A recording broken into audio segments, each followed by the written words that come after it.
Ketahuilah bahwa engkau telah durhaka kepada anakmu sebelum anakmu durhaka terhadap dirimu. Dan engkau telah berbuat buruk kepada anakmu sebelum anakmu telah berbuat buruk kepadamu.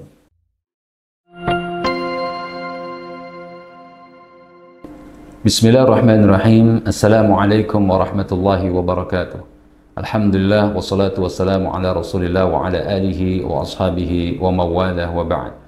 Saudara-saudaraku seiman dan seislam, di akhir-akhir ini kita sering mendengar, sering melihat, membaca berita yang cukup memilukan, yaitu kasus-kasus kekerasan terhadap anak yang pelakunya adalah orang tua sendiri. Kenapa hal ini terjadi? Dalam sebuah catatan data menarik di tahun 2023 dari Kementerian Pemberdayaan Perempuan dan Perlindungan Anak menyebutkan angka yang cukup luar biasa. 23.000 kasus terjadi kekerasan terhadap anak. Dan pelakunya adalah orang tuanya sendiri. Ada apa dengan ini? Beberapa riset menyebutkan bahwa penyebab utamanya adalah ketidaktahuan atau kejahilan terkait dengan hak-hak anak. Ya, inilah sebuah bentuk kedurhakaan orang tua terhadap anaknya. Di saat yang bersamaan, kita pun juga bisa mendengar, menyaksikan, membaca juga berita bagaimana perilaku-perilaku anak hari ini terhadap orang tua mereka yang sudah tidak lagi menunjukkan rasa hormatnya.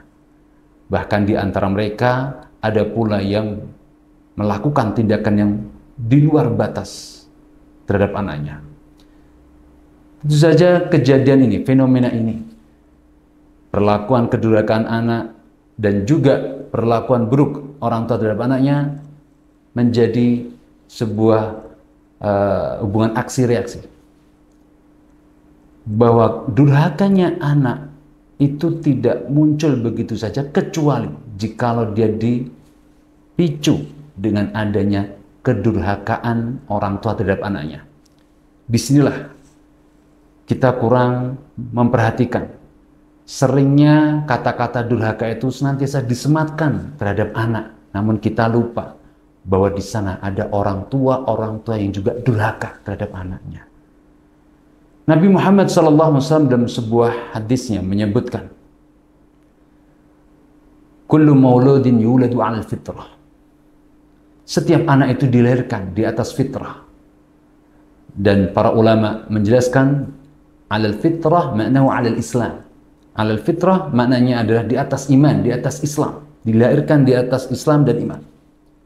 Lalu apa yang terjadi? Nabi SAW menyebutkan, melanjutkan hadisnya, fa'abawahu yuhawidani au yunassirani au yumajjisani. Maka kedua orang tuanya lah yang membuat anak itu bisa menjadi Majusi, Nasrani atau Yahudi. Inilah hakikatnya bentuk kedurhakaan terbesar yang dilakukan oleh orang tua terhadap anaknya sendiri. Karena orang tuanya lah yang menyebabkan kesesatan anaknya. Anaknya yang harusnya dilahirkan, yang sudah dilahirkan dalam kondisi fitrah, dalam kondisi iman dan Islam, lalu karena kedua orang tuanya inilah anak tersebut melenceng, menyimpang, menjauh dari kebenaran hingga akhirnya dia memiliki keyakinan yang buruk dan berdampak pula pada akhlak-akhlak yang buruk. Dalam kesempatan yang lain ada sebuah athar yang dinisbahkan kepada Umar bin Khattab radhiyallahu taala anhu ardahu.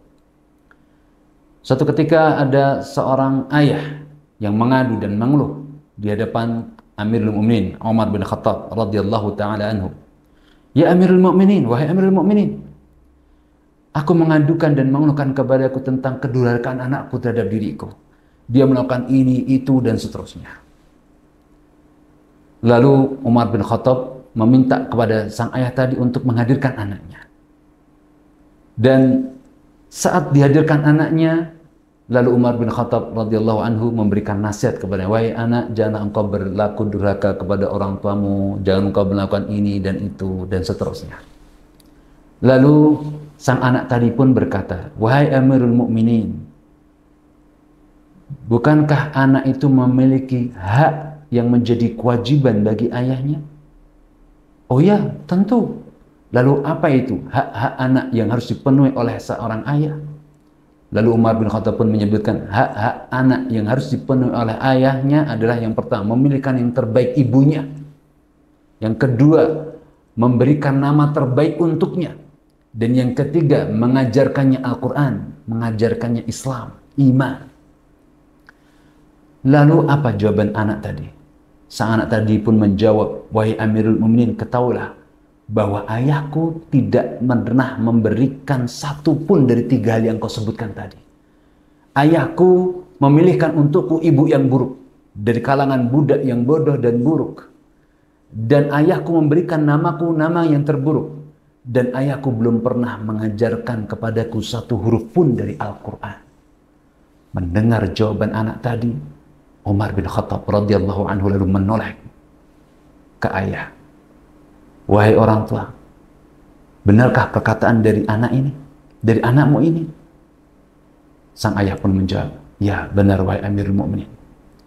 Dan Umar pun berkata, laqad aqabtahu qabla an ya'uqaka wa qad asa'ta ilaihi qabla an yusi'a ilaik. Wahai Umar, berkatalah Umar, wahai ayah, ketahuilah bahwa engkau telah durhaka kepada anakmu sebelum anakmu durhaka terhadap dirimu. Dan kau telah berbuat buruk kepada anakmu sebelum anakmu telah berbuat buruk kepadamu. Dari sini kita tahu jamaah yang dirahmati Allah Subhanahu wa taala bahwa Islam sangat perhatian terhadap pendidikan anak. Mulai dari memilih pasangan. Kita harus memilih pasangan yang terbaik, suami yang terbaik ataupun ayah yang terbaik yang tidak memiliki cacat dalam etika, cacat dalam iman, cacat dalam akidah. Kemudian yang kedua, memilihkan nama yang terbaik. Karena nama adalah harapan dan doa orang tua untuk anaknya. Dan kemudian memberikan pendidikan yang terbaik. Memberikan pendidikan terkait dengan iman, Islam, Al-Quran, Sunnah Nabi SAW. Inilah tiga hak penting yang harus dicukupi oleh orang tua. Ditambah lagi dengan kewajiban yang lain. Memberikan makanan yang halal, nutrisi yang halal, tidak ditelantarkan. Memberikan perlakuan yang baik, muasyarah yang baik. Dan seterusnya. Maka ketika hak-hak anak ini diberikan, insya Allah, maka anak kita tidak akan durhaka kepada orang tuanya. Maka dari sini yang perlu kita garis bawahi dan menjadi perhatian penting bagi kita sebagai orang tua. Seringnya mudah sekali orang tua menyematkan kata-kata durhaka itu kepada anaknya. Namun sering pula orang tua lupa bahwa dia telah durhaka dulu. Bahwa kata-kata durhaka dulu, kata-kata durhaka ini bisa juga tersematkan pada sosok orang tua. Seperti apa yang tadi disebutkan dalam athar dari Umar bin Khattab tadi, bahwa durhakanya anak itu muncul karena durhaka orang tua terhadap anaknya. Oleh sebab itu, saudaraku seiman dan seislam, khususnya para ayah, para ibu, hati-hatilah terhadap anak Anda. Ingin anak Anda soleh dan solehah, maka Anda pun juga harus menapaki jalannya orang-orang soleh dan jalannya orang-orang yang soleh. Jangan Anda sampingkan, jangan Anda remehkan tentang masalah anak ini. Wallahi demi Allah, keberuntungan bagi orang tua saat dia memiliki anak yang soleh, sebagaimana disebutkan dalam hadis Nabi SAW, waladin salihin yad'u lahu. Karena anak soleh itu menjadi amal usaha orang tua yang akan terus-menerus mengalir pahalanya kepada orang tuanya, meskipun dia sudah berada di alam barzakh, alam kubur. Maka tatkala dia memiliki anak yang soleh, maka anak soleh itulah yang akan memberikan pahala terus menerus, ya, karena amal kesolehannya. Oleh sebab itu, saudaraku seiman dan seislam, jangan telantarkan anak kita. Didiklah anak kita dengan sebaik-baiknya.